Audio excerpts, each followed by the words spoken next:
কেন সেভ করবেন অনেকে জানতে চাইছেন।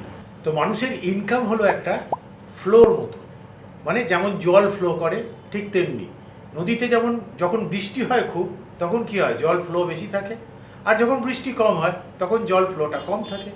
এবার মানুষের এইটা খুব অসুবিধা হচ্ছিল, এবার তার জন্য মানুষ কি করলো না, নদীতে একটা যখন জল বেশি থাকলো একটা জলের বাঁধ দিয়ে দিল, দিয়ে জলটাকে রিজার্ভ, এক্সট্রা জলটাকে রিজার্ভ করে রাখলো, যখন জল থাকছে না তখন সেটাকে ইউজ করা হচ্ছে।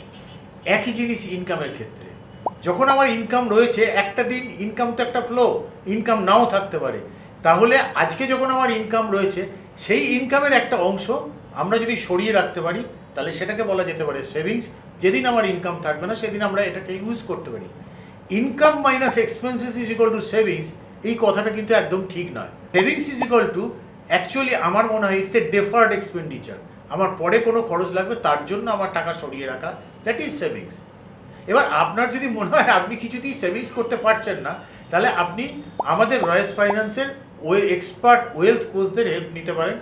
আমরা বিগত 20 বছর ধরে আপনার মতন প্রচুর মানুষকে তারা কীভাবে সেভ করতে পারেন এ ব্যাপারে গাইড করেছি, আপনিও উপকৃত হতে পারেন।